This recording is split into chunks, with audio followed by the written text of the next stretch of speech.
Hello everyone, my name is Harshpreet Kaur Dhiman और मैंने class 12th CBSE के अंदर 99 मार्क्स स्कोर किए थे 100 में से। और अब हम करने जा रहे हैं पॉलिटिकल साइंस का सिलेबस इतने अच्छी तरीके से और इतनी जल्दी कि आप भी 99 100 लेके आओगे। फाइन, तो बने रहे इस चैनल पर।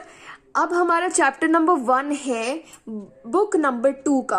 बुक नंबर 2 का नाम है politics in the India since independence. मतलब हमें जब इंडिपेंडेंस मिल गई थी उसके बाद की पॉलिटिक्स के बारे में पढ़ेंगे कि इंडिया की पॉलिटिकल स्फीयर के अंदर क्या कुछ चल रहा था। अब देखिए, जब हम इंडिपेंडेंट हुए उस टाइम पर हमारी हालत बहुत अच्छी तो नहीं थी, हमें बहुत सी प्रॉब्लम्स थी। उन प्रॉब्लम्स का हमने सल्यूशन कैसे निकाला वो हम इस चैप्टर में पढ़ने वाले हैं। चैप्टर का नाम है चैलेंजेस ऑफ नेशन बिल्डिंग। मतलब हम एक इंडिया जो है उसे कैसे बनाए रखें, उसे जोड़े कैसे रखें, हम वो इस चैप्टर नंबर 1 के अंदर पढ़ने जा रहे हैं। ठीक है, तो हमें जब इंडिपेंडेंस मिली वो टाइम क्या था? That was the midnight of 14-15 अगस्त। मतलब 14 अगस्त खत्म होने वाला था और 15 अगस्त शुरू होने वाला था। आधी रात के समय पर अनाउंस कर दिया गया कि इंडिया जो है वो अब इंडिपेंडेंट हो गया है। साल कौन सा था? 1947। तो ये हो गया हमारा इंडिपेंडेंस डे। फाइन, अब देखिए हमें स्वतंत्रता मिल गई, मतलब फ्रीडम मिल गई ब्रिटिशर्स से।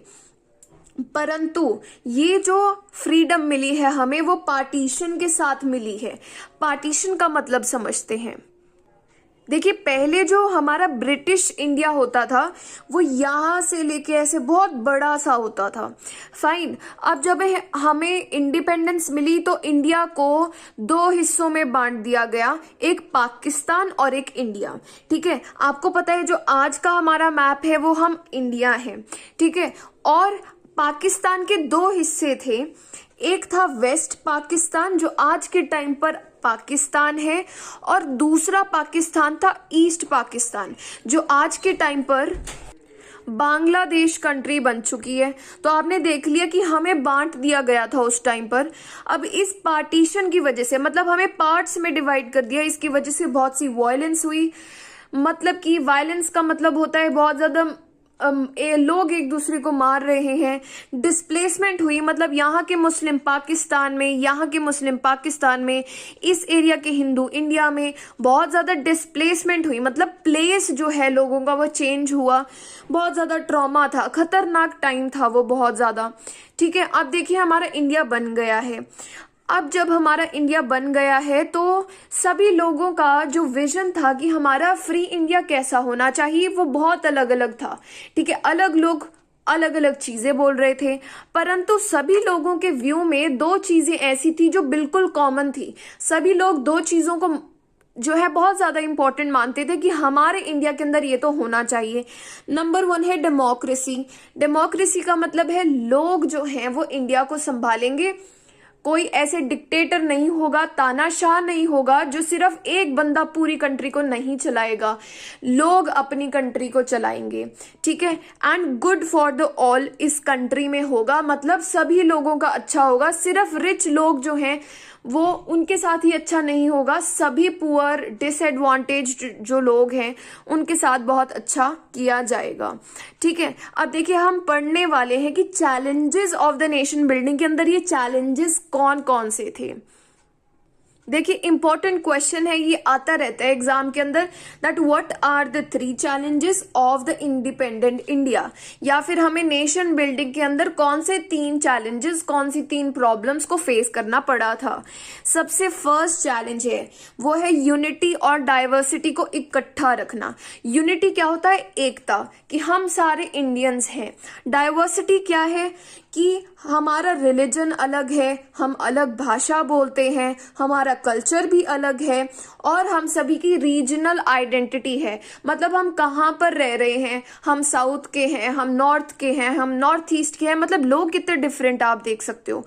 तो लोग डिफरेंट होना मतलब कंट्री के अंदर बहुत ज्यादा डाइवर्सिटी है।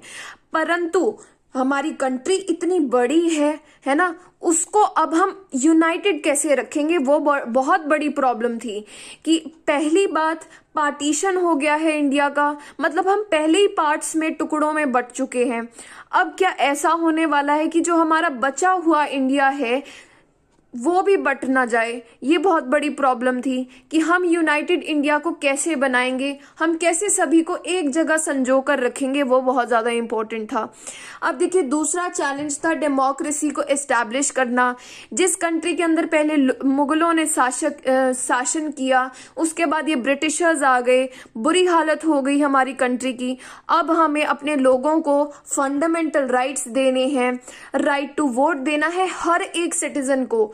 ठीक है, हमारी ही कंट्री ऐसी थी जिसने लेडीज को, विमेन को वोट करने का अधिकार दिया। बहुत बड़ा चैलेंज था। लोग समझते थे कि ये वुमेन में अकल नहीं होती है, ठीक है, they don't have the rationality to decide कि कौन हमारे रूलर्स होने वाले हैं। परंतु हमारी इंडिया इतनी ग्रेट है कि इन्होंने ये बड़ा चैलेंज लेने का डिसीजन ले लिया that we will give the right to vote to everyone.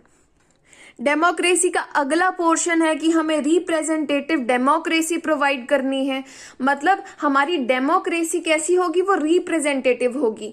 सारे लोग जाकर एक डिसीजन पे नहीं बताएंगे यस और नो कि फार्म बिल्स पास होने चाहिए, सारे लोग नहीं जा रहे हैं, परंतु हमारे रिप्रेजेंटेटिव, हमारे एमएलए, हमारे एमपी जाकर बताते हैं कि ये लॉ होना चाहिए।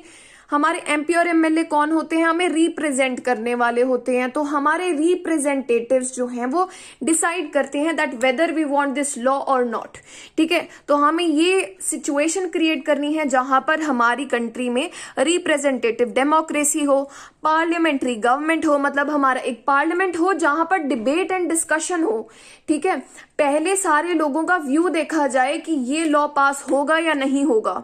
ठीक है, हमें एक कॉन्स्टिट्यूशन भी बनाना था, एक ऐसी लॉ बुक बनानी थी जिसमें सारे रूल्स लिख दिए जाएं कि अगर ये पर्सन ऐसा करता है तो ऐसा हो जाएगा, उसके अंदर ऐसा लिखा जाए कि इसके पास ये राइट्स हैं।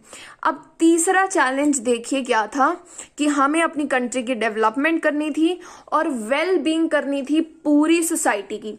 मतलब हम सिर्फ रिच लोगों को नहीं देखने वाले, हम पुअर लोगों का पूरा ध्यान रखेंगे। हम इक्वालिटी जो है वो अपनी इंडिया के अंदर एस्टैब्लिश कर देंगे और अपनी कंट्री की इकोनॉमिक डेवलपमेंट करेंगे। मतलब जो लोग इतने पुअर हैं उन्हें ऊपर उठाएंगे। ये जो पॉवर्टी है, मतलब गरीबी है हमारी देश के अंदर, उसे खत्म कर देंगे, आज भी नहीं हुई है।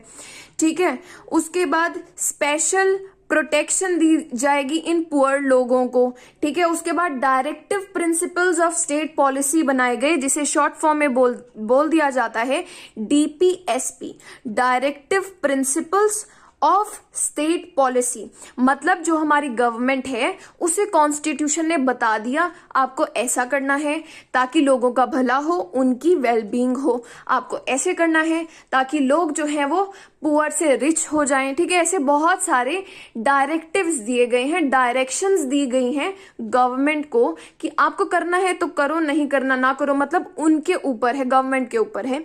ये ऐसे रिस्ट्रिक्ट नहीं किया जाता गवर्नमेंट को कि आपको करना ही करना है। और बाद में जनता बताती है 5 साल बाद कि आपने ये नहीं किया तो वोट हम आपको नहीं देंगे। रिवाइज कर लेते हैं। पहला चैलेंज था यूनिटी विद डाइवर्सिटी, सेकंड था टू एस्टैब्लिश डेमोक्रेसी, थर्ड हमारा चैलेंज हो गया हमें डेवलपमेंट करनी थी, हमें वेलबींग करनी थी सोसाइटी की। अब 4 लोगों के बारे में हम पढ़ेंगे।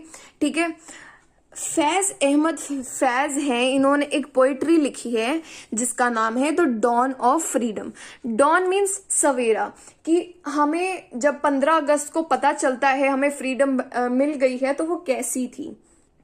जो फैज अहमद फैज है ना, वो पाकिस्तान में चले गए थे पार्टीशन के बाद, और ये पाकिस्तान की गवर्नमेंट को, पाकिस्तानी रिजीम को अपोज करते थे, उसके खिलाफ बोलते थे। इसकी वजह से उन्हें बहुत बार जेल भी हो गई थी।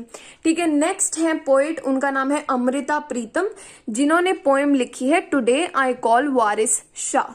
वारिस शाह कौन है कि ये एक पंजाबी लिटरेचर के काफी बड़े कवि हैं। ठीक है, सूफी थे ये, और इन्हें जो है, मतलब इन्होंने लिखा कि पार्टीशन में इतनी बुरी चीजें हो रही हैं कि बताने में भी इतना मुश्किल हो रहा है कि वारिस शाह आप आ जाइए, कुछ करिए यहाँ पर आकर। ठीक है, अमृता प्रीतम जो है, इनके नाम से ही पता चल रहा है, पंजाबी पोएट थी और ये फिक्शंस भी लिखते थे, मतलब काल्पनिक कहानियां लिखते थे। उसके बाद आते हैं मोहम्मद अली जिन्ना, जिनका आइडिया था कि हमें इंडिया से अलग होना है, पाकिस्तान बनाना है। So he is called the founder of Pakistan, और ये पाकिस्तान के सबसे फर्स्ट डायरेक्टर जनरल थे। ठीक है, गवर्नर जनरल थे। तो ये गवर्नर जनरल बने थे क्योंकि इन्हीं का आइडिया था पाकिस्तान बनाने का। ठीक है, अब देखिए उसके बाद इन्होंने क्या बोला था जब पाकिस्तान बन गया, कि हम हिंदुओं को रोकेंगे नहीं टेम्पल्स में जाने के लिए, हम मुस्लिम्स को रोकेंगे नहीं मॉस्क में जाने के लिए, मस्जिद में जाने के लिए, कि आप सभी फ्री हो। उसके बाद जवाहरलाल नेहरू जो हमारे सबसे पहले प्राइम मिनिस्टर थे, very important to learn, Jawaharlal Nehru was the first prime minister of India, जिन्होंने कहा था कि अगर हम अपने मुस्लिम्स, इंडिया में रह गए मुस्लिम्स को प्रोटेक्ट ना कर सके तो हमारी डेमोक्रेसी, हमारी गवर्नमेंट बिल्कुल ही नाकामयाब साबित हो जाएगी। उसके जवाहरलाल नेहरू ने फ्रीडम जब हमें मिल गई थी, तब इन्होंने एक स्पेशल सेशन कंडक्ट कराया कॉन्स्टिट्यूएंट असेंबली के अंदर। कॉन्स्टिट्यूएंट असेंबली जो है वो ऐसी असेंबली है जिसने हमारा कॉन्स्टिट्यूशन बनाया है। तब इन्होंने एक बहुत फेमस स्पीच दी थी जिसे बोलते हैं ट्राइस टू विद द डेस्टिनी, उस स्पीच का नाम था। तो ये आपको याद रखना है। अब हम अगला टॉपिक कर रहे हैं महात्मा गांधी सेक्रीफाइस। मतलब महात्मा गांधी का एक बहुत बड़ा सेक्रीफाइस था कि वो नहीं चाहते थे कि हमारा पार्टीशन हो जाए। ठीक है, परंतु हो गया पार्टीशन। अब इन्हें जो है बहुत ज्यादा बुरा लगा इस चीज से। अब 15 अगस्त 1947 के अंदर ये दूसरे लोगों की तरह इस फ्रीडम को बहुत ज्यादा खुश नहीं थे इस फ्रीडम के साथ। क्यों? क्योंकि हमें फ्रीडम मिली है, वो खुशी की बात है, परंतु हमें पार्टीशन मिला है, हमें बांट दिया गया है। हिंदू मुस्लिम भाई भाई ये मानते थे, तो भाइयों को बांट दिया गया है, ये बहुत बुरी बात भी थी। तो अच्छी बात और बुरी बात दोनों हो गई है, तो ये बहुत ज्यादा खुश नहीं थे। ठीक है, तो अब ये 15 अगस्त 1947 के अंदर कोलकाता के अंदर थे। ठीक है, अब इनके आपको पता होगा 2 प्रिंसिपल्स हुआ करते थे। एक था अहिंसा, मतलब नॉन वायलेंस, मतलब कि किसी को मारना नहीं है, किसी को फिजिकल इंजरी नहीं होनी चाहिए। दूसरा है सत्याग्रह, मतलब सत्य के रास्ते पर चलना, द पाथ ऑफ ट्रुथ। सत्य के रास्ते पर हम कब चलेंगे? जब हम बुरी चीजों का रेजिस्टेंस करेंगे। ठीक है, कुछ गलत होता है तो उसके अगेंस्ट आवाज उठाएंगे, परंतु नॉन वायलेंट तरीके से। So satyagraha is also known as active but non violent resistance. ठीक है, अब देखिए कोलकाता के अंदर बहुत ज्यादा कॉम्युनल वायलेंस हो रहा था। कॉम्युनल का मतलब है रिलेटेड टू रिलीजन। ठीक है, हिंदू मुस्लिम जो है एक दूसरे को मार रहे थे, तो मतलब कॉम्युनल वायलेंस हो रहा है, हिंदू मुस्लिम एक दूसरे को मार रहे थे। तो अब इन्हें बहुत ज्यादा इंपॉर्टेंट लगा कि हमें कोलकाता के अंदर होना चाहिए। इन्होंने लोगों को समझाया कि ये बिल्कुल गलत है। ठीक है, हमारे बीच में यूनिटी होनी चाहिए। तो काफी पीस आ गया था कोलकाता के अंदर। परंतु फिर कुछ समय बाद फिर से ये कॉम्युनल वायलेंस, कॉम्युनल हेट्रेड जो है वो फिर से फैलनी शुरू हो गई। उसके बाद इन्होंने फास्ट रखा, मतलब इन्होंने व्रत रखा कि जब तक ये खत्म नहीं होगा मैं कुछ खाऊंगा नहीं। ठीक है, तो उसके बाद जो है फिर से काफी सिचुएशन ठीक होने लग गई थी कोलकाता के अंदर। अब अगले महीने अगस्त के बाद सितंबर आता है, तो सितंबर के अंदर ये थे दिल्ली के अंदर। दिल्ली के अंदर क्या हो रहा था कि जो मुस्लिम्स थे इंडिया के, उन्हें बहुत अच्छा ट्रीटमेंट नहीं मिल रहा था, वहां पर बहुत ज्यादा वायलेंस थी। ठीक है, अब क्या हुआ, इन्होंने कहा, गांधी जी ने बोला कि ये जो हमारे मुस्लिम्स हैं इंडिया के अंदर, इन्हें भी इक्वल सिटीजन्स की तरह ट्रीट करना है, इन्हें बहुत ज्यादा रिस्पेक्टफुली ट्रीट करना है। ठीक है, ऐसे ये जो वायलेंस हो रही है वो नहीं होनी चाहिए। दूसरी चीज इन्होंने क्या बोली कि जो इंडिया है उसने कुछ कुछ फाइनेंशियल कमिटमेंट कर रखी थी पाकिस्तान से, मतलब हम आपको ये सब कुछ दे देंगे, इंडिया ने बोल रखा था। परंतु अब इंडिया जो है, इंडिया की सरकार जो है वो मुकर गई थी इस चीज से। तो इन्होंने कहा कि पाकिस्तान को इसकी ड्यू जो है इंडिया को देनी पड़ेगी। ठीक है, तो इन्होंने मुस्लिम्स का सपोर्ट किया और पाकिस्तान का सपोर्ट किया। ठीक है, अब इन दोनों चीजों के लिए इन्होंने जनवरी 1948 के अंदर इन्होंने अपना एक फास्ट जो है वो रखा। ठीक है, ये महात्मा गांधी का लास्ट फास्ट था, मतलब इसके बाद जो है उनकी डेथ हो जाएगी। अब देखिए जनवरी 1948 के अंदर उन्होंने फास्ट रखा था, ठीक है, और वो उनका आखिरी फास्ट था, आखिरी व्रत था। अब देखिए क्या होगा कि बहुत लोग सपोर्ट भी करते थे गांधी जी को, बहुत लोग जो हैं वो उनके खिलाफ भी बोलते थे। अब देखिए जो हिंदू, कई ऐसे हिंदू थे और कई ऐसे मुस्लिम थे जो कहते थे कि जो भी हमारी कंडीशन है वो गांधी जी की वजह से हुई है। ठीक है, मतलब वो एक्सट्रीमिस्ट थे, मतलब धर्म के बहुत ज्यादा कट्टर थे, ऑर्थोडॉक्स थे। ठीक है, अब क्या हुआ, ज्यादातर जो है हिंदू गांधी जी के खिलाफ थे। ठीक है, जो हिंदू एक्सट्रीमिस्ट थे वो क्या कहते थे कि गांधी जी पाकिस्तान के इंटरेस्ट में बोलते हैं और मुस्लिम्स के बारे में ही बोलते हैं। ठीक है, ये हिंदू एक्सट्रीमिस्ट चाहते थे कि इंडिया जो है वो सिर्फ हिंदू राष्ट्र बन जाए, हिंदू नेशन बन जाए, यहां से मुस्लिम जो है वो बिल्कुल खत्म हो जाएं। ठीक है, परंतु आपको पता है गांधी जी सपोर्ट करते थे हिंदू मुस्लिम यूनिटी को, कि दोनों भाई भाई बनकर रहें इंडिया के अंदर शांतिपूर्वक तरीके से। अब गांधी जी को जो सरकार है उसने कहा कि आप प्रोटेक्शन ले लीजिए, बॉडीगार्ड्स रख लीजिए, क्योंकि आपको जो है कई लोग असैसिनेट करने की कोशिश करते हैं। असैसिनेट का मतलब है कि मर्डर करने की कोशिश करते हैं। उन्होंने मना कर दिया और वो नॉर्मल तरीके से जैसे अपनी प्रेयर्स करते थे और मीटिंग्स करते थे वो ऐसे ही करते रहे। और एक दिन, वो दिन था 30 जनवरी 1948। ठीक है, 30 जनवरी 1948 को नाथुराम विनायक गोडसे ने गांधी जी को इवनिंग प्रेयर के टाइम 3 बुलेट्स मारी दिल्ली के अंदर और उनकी तभी डेथ हो जाती है। ठीक है, अब ये डेट बहुत इंपॉर्टेंट है याद करने को।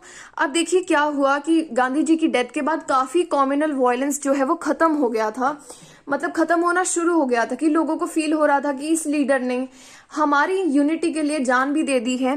ठीक है, तो हमें ये सब कुछ नहीं करना। और हमारा जो कई ऐसी इंस्टीट्यूशन थे जो सिर्फ हिंदू हिंदू करते हैं। ठीक है, जैसे कि राष्ट्रीय स्वयं सेवक संघ, फुल फॉर्म याद कर लीजिएगा। अब देखिए इसकी जो शॉर्ट फॉर्म होती है वो होती है आरएसएस। आरएसएस को बैन कर दिया और कम्युनल पॉलिटिक्स जो है वो इंडिया के अंदर कम होनी शुरू हो गई थी इसके बाद।